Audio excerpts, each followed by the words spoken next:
Hello guys, hello, this is for Taurus. Taurus, welcome dito sa aking channel, Kapalaran 888. Welcome guys. Alamin natin kung anong messages, vibration, gabay energy para sa lahat ng Taurus. Alamin natin Taurus yung 5 months reading mo for para sa Mercury. Saturn retrograde na. Saturn retrograde tayo. So 5 months, July until December. Tingnan natin.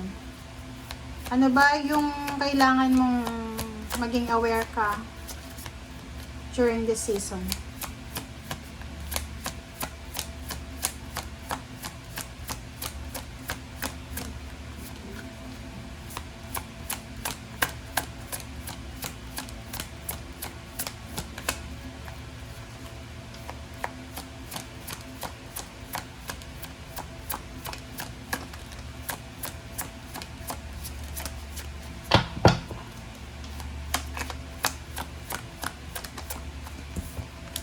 Alright. Taurus, victory. 46.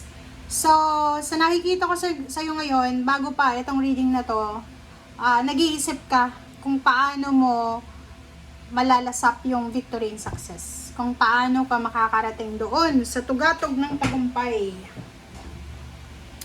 Please comment down below if you resonated.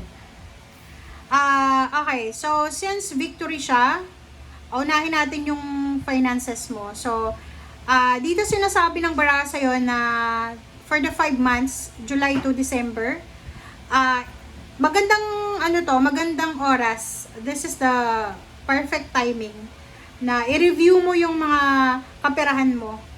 Yung expenses mo, yung budget, yung savings, kung may investment kayo, mga long-term na financial plans nyo. Okay? And sinasabi ng baraha sa'yo, pag-isipan mo yung mga major plans mo and then mga smaller plans mo. Okay? And at the same time, yung kung halimbawa isa kang professional, sinasabi dito ng baraha na siguro naisip mo na mas mabilis kang mapopromote kung marami kang skills. So, hindi pa huli ang lahat para mag-aral, para magpakadalubhasa. Okay? Kung gusto mong ma-promote agad-agad. And dito sinasabi ng baraha sa'yo na may mga unfinished projects or businesses ka sa utak mo na kailangan mong pag-isipan ng mabuti. Okay? Okay. So, yan. Stability. So, sinasabi din ng baraha sa'yo dito, professionally,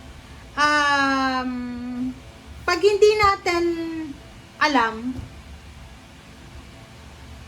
mag-aral tayo. Diba?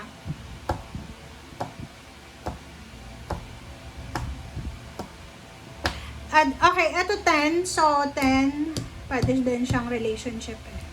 So, dito sa thinking man, lalo kung lalaki ka, in terms of relationships, yung Saturn retrograde, ini-encourage ka na i-double check mo yung relationships na meron ka sa ngayon. Like, are you in a relationship? Are you married? Yung mga friends mo, yung family mo, sinusuportahan ka ba nila or hindi? Kung hindi ka nila sinusuportahan, much better na maglagay ka ng healthy boundaries. Kasi medyo imbalance yung nakikita natin dito. Okay?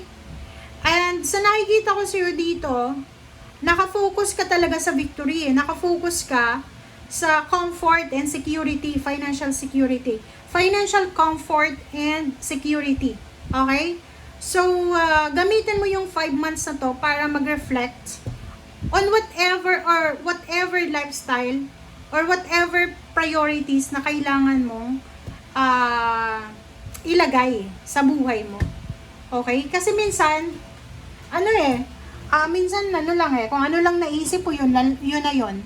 Which is mali daw yun. Kailangan daw, Taurus, pag-isipan natin ng mabuti.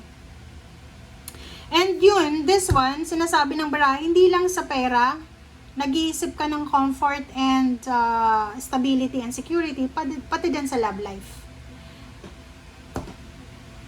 Disiplina. Maging ano ka, dapat meron kang self-discipline sa sarili mo mismo. Kasi,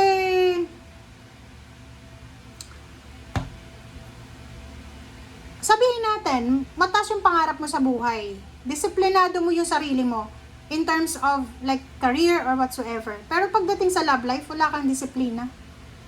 Sa love life, wala eh. Zero ka sa love life. Bakit? Ibinibigay mo lahat ng atensyon, pagmamahal, pera sa ka-love life mo. Which is mali yun. And dito naman, like, naghahanap ka ng pwedeng masimulan. Pwedeng may trabaho ka ngayon, tapos hindi ka masaya. Tapos, mag-iisip ka na, ay, mag-a-apply ako sa ibang company. Ilang buwan ka na ba dyan sa kinalalagyan mo? Kasi dito sinasabi na pag-isipan natin ang lahat ng actions natin. Okay? Tapusin muna natin yung mga existing commitments natin bago tayo gumawa ng bagong direksyon or tumalon sa bagong direksyon. And yung financial security and comfort na minamanifest mo dito, yung victory, kailangan step by step yun. Okay? Wag tayong masyadong maniwala doon sa mga sinasabi ng mga tao na, ay, isang gabi lang mayaman ka na, ganyan, ganito. No. Okay? And dito sinasabi din ng bara, pag-isipan natin, yun, sabi ko kanina, pag-isipan nyo, yung mga ginagawa nyo ngayon, like relationship, family, or may mga habits kayo, i-let go nyo na yan, obligations, responsibilities, na hindi mo naman responsibilidad, pero inaako mo. Diba? You need to, Taurus ka, dapat matalino. Dapat hindi ka papatalo sa emotion mo.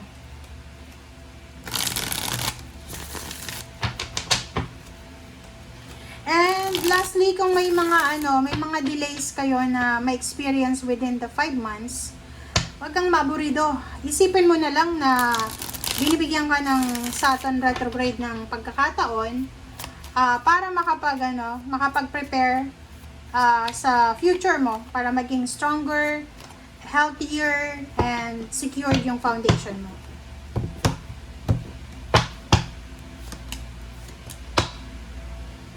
O, diba? Sabi ng bara sa'yo dito, this 5 months, marami kang malalaman na pwedeng pagkakitaan, ganyan, ganito.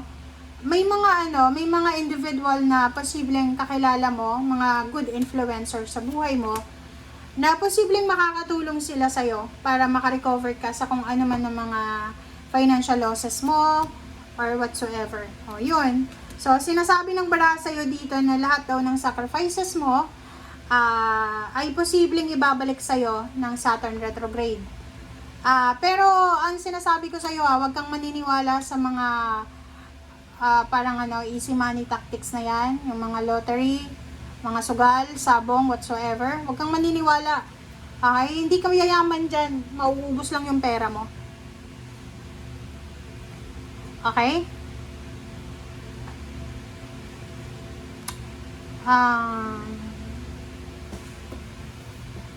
And another also, sa nakikita ko sa'yo dito, may mga tao na willing kang tulungan, willing kang suportahan. Sabi ng bara sa'yo dito, pwedeng dumating to, November, December. Kung gusto mo daw nang mag-improve yung buhay mo, diba? Kung gusto mong mag-improve lang, financially and emotionally, ay let go mo na yung mga tao, yung mga habits, yung mga obligations na no longer support your goals. Diba? Halimbawa, in a relationship ka, tapos yung karelasyon mo, ay hindi naman sinusuportahan yung goals mo, yung future mo, ba't ka pa makikipagrelasyon sa kanya? Sa family, ganun din So, yun. Ang sabi ng bara sa'yo dito, if you're planning to travel, if you're planning to work abroad, sabi ng bara sa'yo dito, pag-isipan mong mabuti, pero it's a 101% assurance sa'yo na magtatagumpay ka sa ibang bansa.